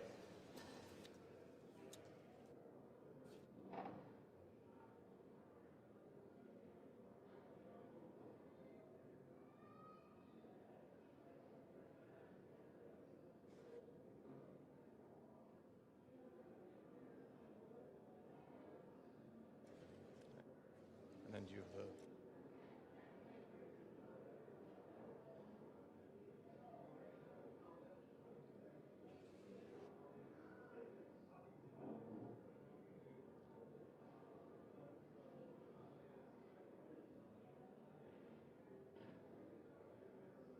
And then I read this? Before a House, a communication. The Speaker's Room, Washington, D.C., November 21st, 2025. I hereby designate the period from Friday, November 21st, 2025 through Sunday, November 30th, 2025 as a district work period under Clause 13 of Rule 1. Signed sincerely, Mike Johnson, Speaker of the House of Representatives.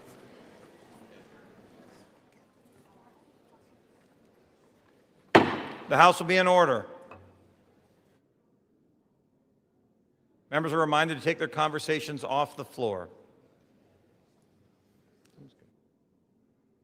The chair will now entertain requests for 1-minute speeches. For what purpose does the gentleman from Pennsylvania seek recognition? Mr. Speaker, request unanimous consent to address the House for 1 minute and to revise and extend my remarks. Without objection, the gentleman is recognized for 1 minute. Thank you, Mr. Speaker. I rise today to thank my constituent, Potter County Commissioner Paul Heimel, for recently testifying before the House Agriculture Committee's Subcommittee on Commodity Markets, Digital Assets, and Rural Development. His testimony highlighted how the U.S. Department of Agriculture programs and services are vital to rural America, and how USDA Rural Development is uniquely positioned to serve our rural communities.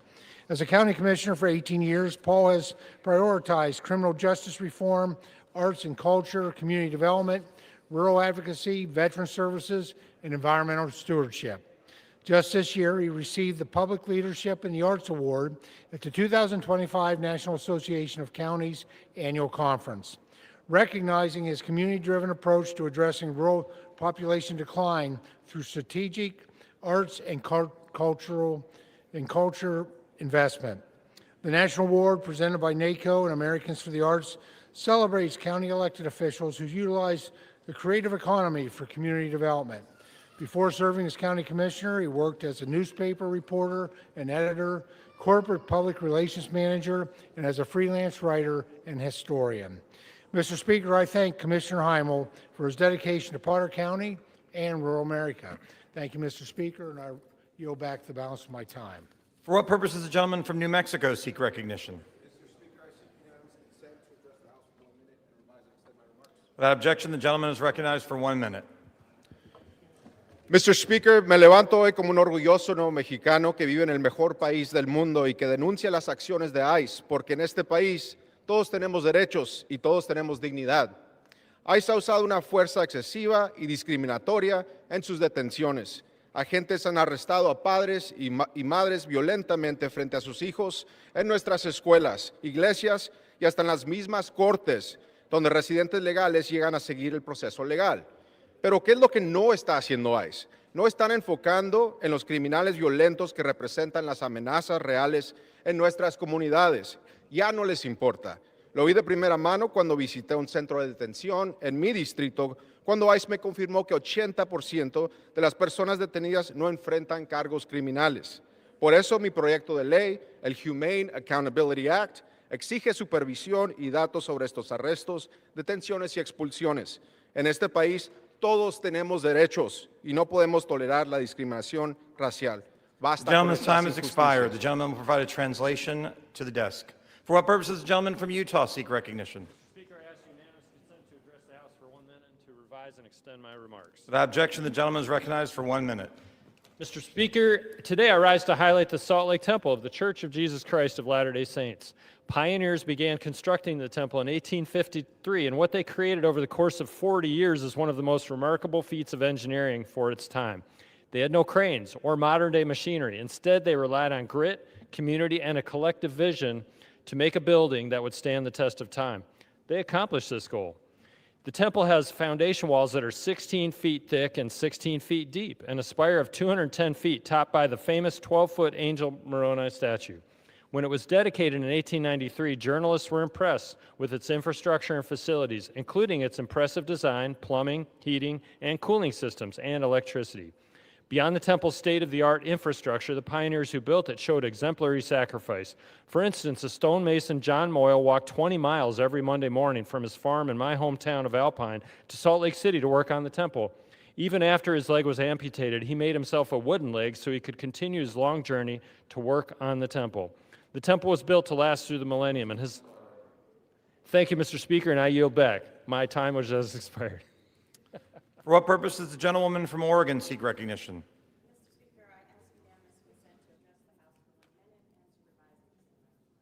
Without objection, the gentlewoman is recognized for 1 minute.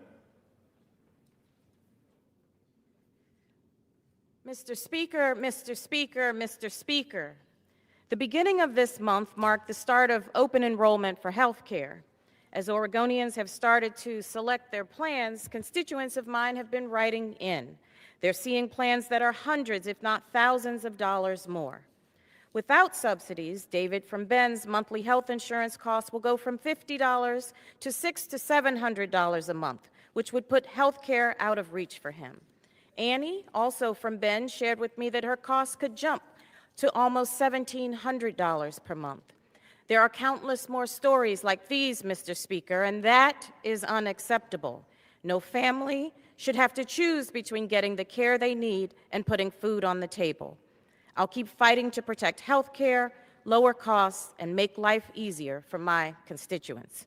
Mr. Speaker, Mr. Speaker, Mr. Speaker, I yield back. For what purpose does the gentleman from Utah seek recognition? Without objection, the gentleman is recognized for 1 minute. Thank you. I rise today to recognize Nightingale College, headquartered in Utah, for the remarkable work they're doing to meet one of America's greatest needs, more nurses. Nightingale isn't just teaching skills, they're shaping our nation and our future. They're preparing men and women to serve with compassion, integrity, and resilience. And the graduates are answering the call in Utah and across our country. Their leadership could not come at a more urgent time. America is facing a shortage of more than 350,000 nurses by 2026. Last year, 65,000 qualified nursing applications were turned away simply because schools didn't have the faculty or space. This shortage is creating a true public health emergency. It's hitting rural and communities in urban healthcare deserts the hardest. Nightingale shows us what's possible with innovation, collaboration, and commitment to serve.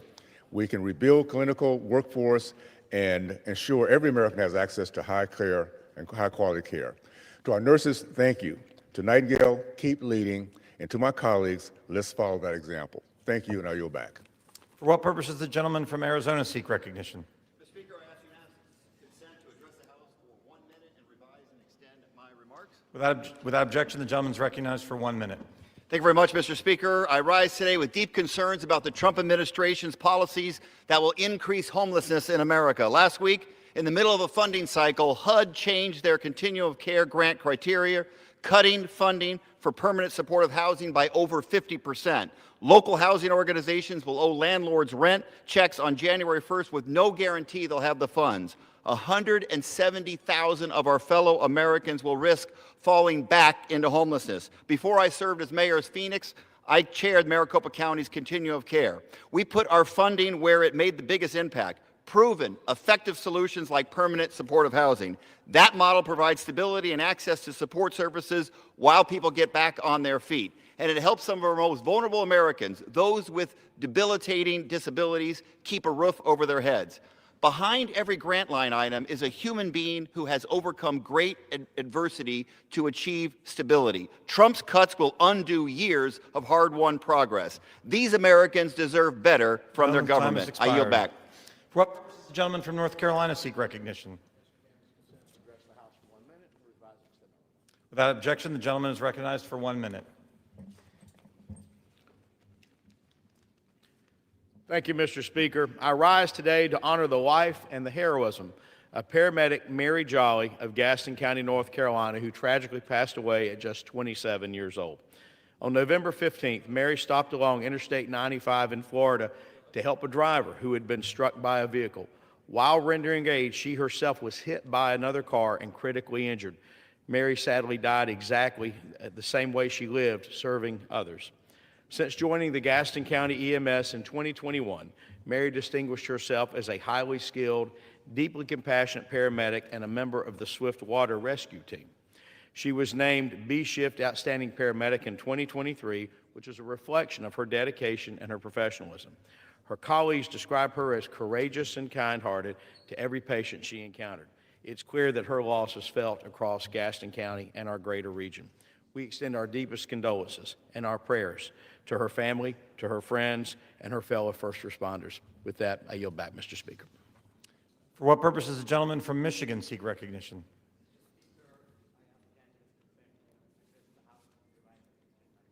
Without objection, the gentleman is recognized for 1 minute.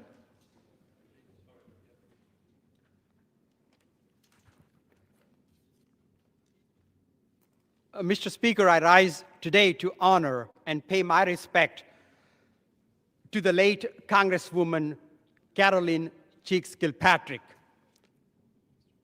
Carolyn Cheeks Kilpatrick, a trailblazing figure who inspired many in Detroit and represented Michigan's 13th congressional district like I do.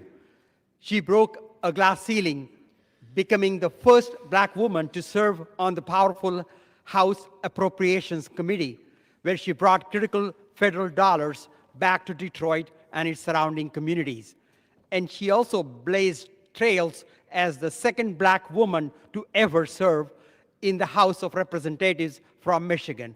She broke countless barriers to public service, helping to create a U.S. Congress that better reflects our nation's great diversity. Carolyn Cheeks Kilpatrick improved the lives of all she served. May she rest in peace. For what purpose does the gentleman from New York seek recognition?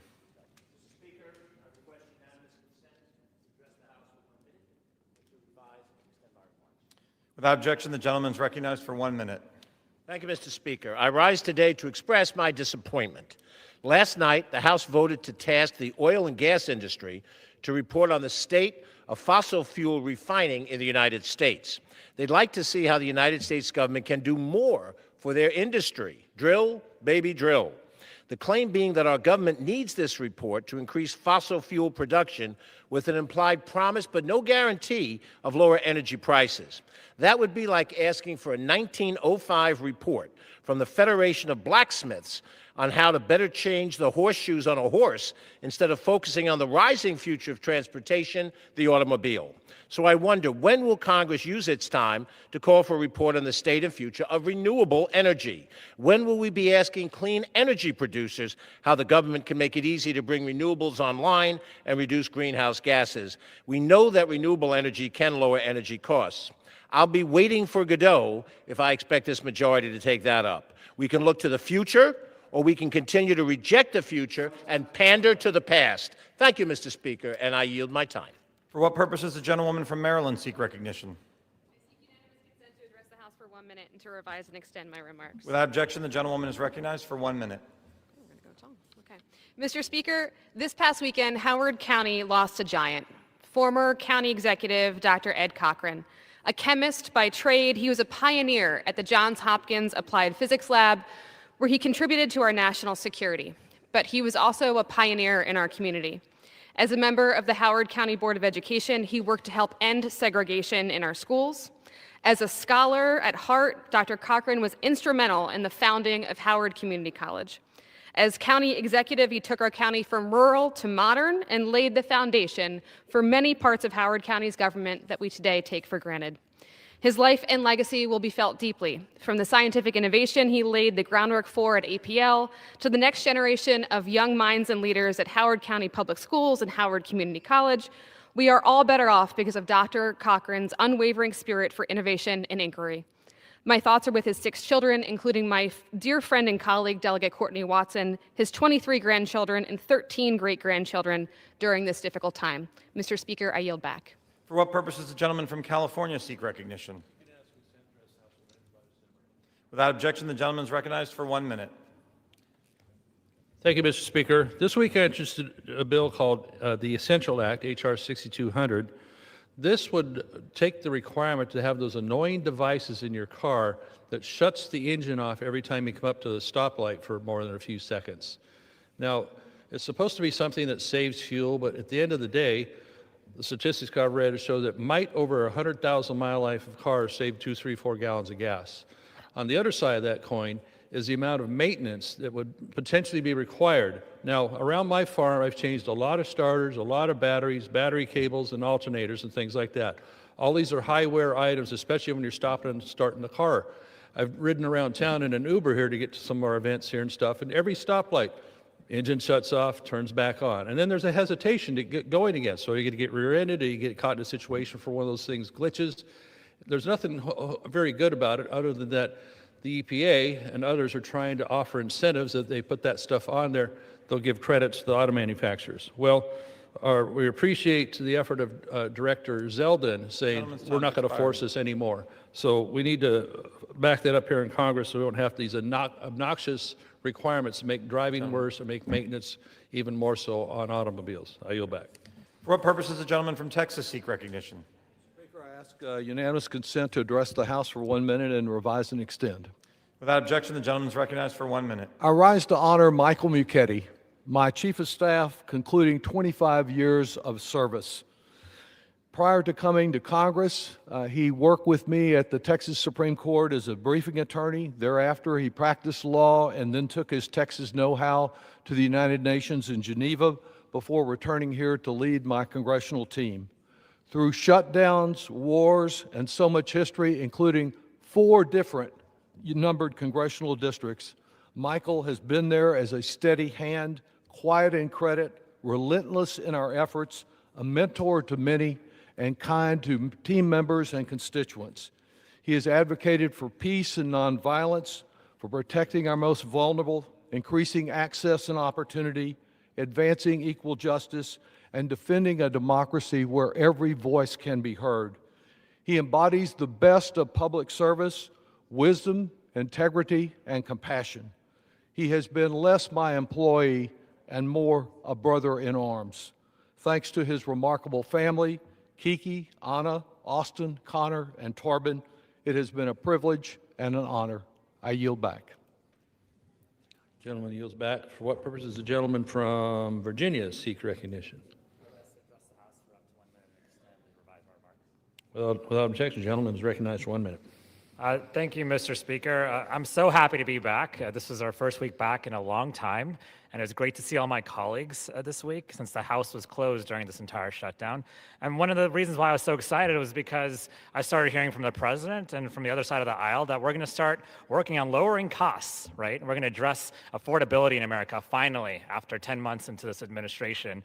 And yet, one of the first bills that we vote on, H.R. 1949, actually increases Americans' utility bills by even more, by hundreds of dollars, in fact. So once again, we're back here, and we're doing things that actually raise costs in the American people. And so whether it's been tariffs, whether it's been policies that promote monopolies, whether it's policies that are simply raising costs directly on the American people, this Congress, this leadership continues to raise costs and not actually address affordability. We have tons of legislation that is stuck in committees, that has not gotten a fair hearing and gotten to this floor, that will address costs of utility bills and healthcare and so many other things head on. But instead, this leadership in the Republican side continues to raise costs on the American people. So we have the ideas. If the president wants to work with us, if anyone else on the other side wants to work with us, we are ready to do that to lower costs for the American people. I yield back. Gentleman's time has expired. For what purpose does the gentlelady from Ohio seek recognition?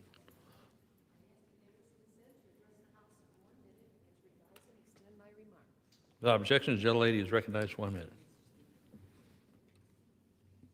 Mr. Speaker, I rise today to honor the extraordinary life of Susan Olson Murray, a beloved daughter of Sandusky, Ohio, and a shining star of the very kind and generous heart of Northwest Ohio's people. Susan was a woman whose generosity was limitless. She carried within her a rare and radiant gift, the ability to make every person she met feel valued, uplifted, and truly seen. During her decades in Sandusky, she poured her energy into service, education, and community building, and whether teaching young readers at Saints Peter and Paul School, helping found the Boys and Girls Club of Erie County, or simply offering her kind word at precisely the right moment, Susan made humanity her vocation. Always prioritizing positivity, she always put others before herself. What a great world it would be if everybody was that way. Susan and her husband, John, walked through life with devotion and joy. They raised a caring, wise family rooted in love, learning, and compassion. Her children, Leslie, John Jr., and Tim, and grandchildren, Heather, William, Hugh, and Ella, carry forward her spirit of warmth and boundless generosity to all who mourn her. May her memory be a blessing. Let Susan's life be a reminder that a life lived generously can lift and brighten an entire community. Thank you, Mr. Speaker, and I yield back. Gentlelady yields back. For what purpose does the gentlewoman from California seek recognition?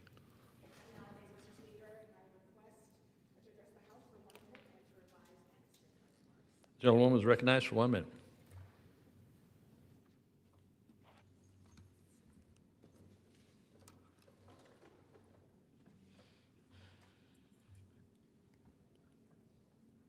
Mr. Speaker, I rise today to honor Coach Beam and to give condolences to the Beam family. Beam left an imprint on Oakland, California that will never fade.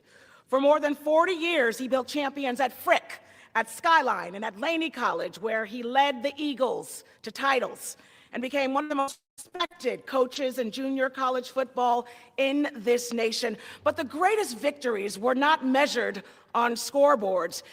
His victories were measured in the thousands and thousands of young people who walked into their futures because he insisted that they could. He took young men with dreams they barely knew to name and pushed them to become scholars, to become leaders, to become fathers, to become champions. Coach Beam never chased the spotlight. In fact, he chased the transformation of young people who needed one adult who would never walk away. His death is a deep wound, a profound wound for the city of Oakland, and we honor him by carrying forward his unwavering commitment to the futures that he spent decades building and molding with his own hands. Coach Beam, we love you. You were a giant in our city, and your name will move through generations and generations and generations. 2 claps, ready, ready, and I yield back. The gentlewoman yields back. For what purpose does the gentlewoman from Massachusetts seek recognition? Without objection, the gentlewoman is recognized for 1 minute. Mr. Speaker, I rise today to denounce the terror campaign this administration has launched against our immigrant neighbors.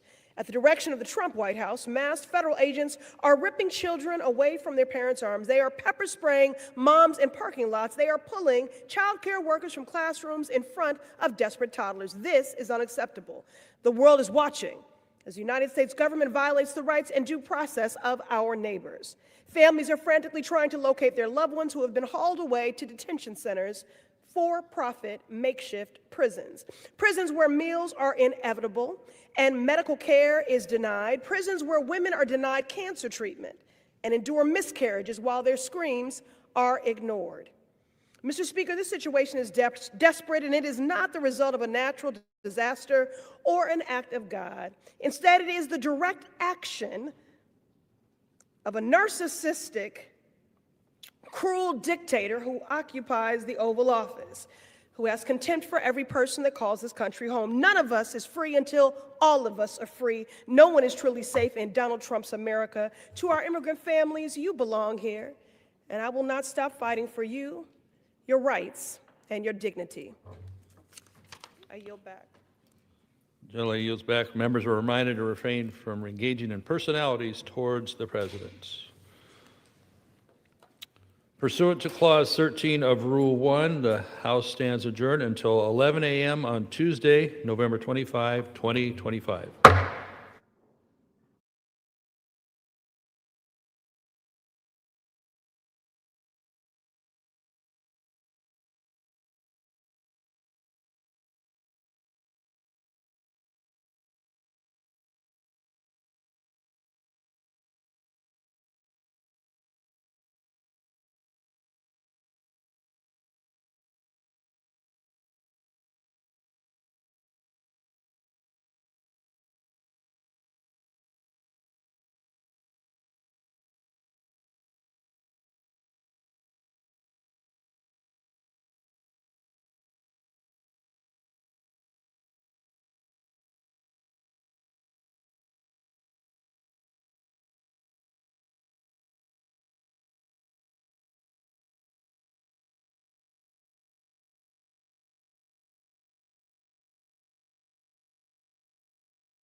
Enjoy more of our videos on the Community Advocate Network channel, and don't forget to like, share, and subscribe. If you would like to advertise your service, special announcement, or event, you may contact us at the Community Advocate Network at gmail.com. For community resources or services, visit our website at www.canmichigan.com.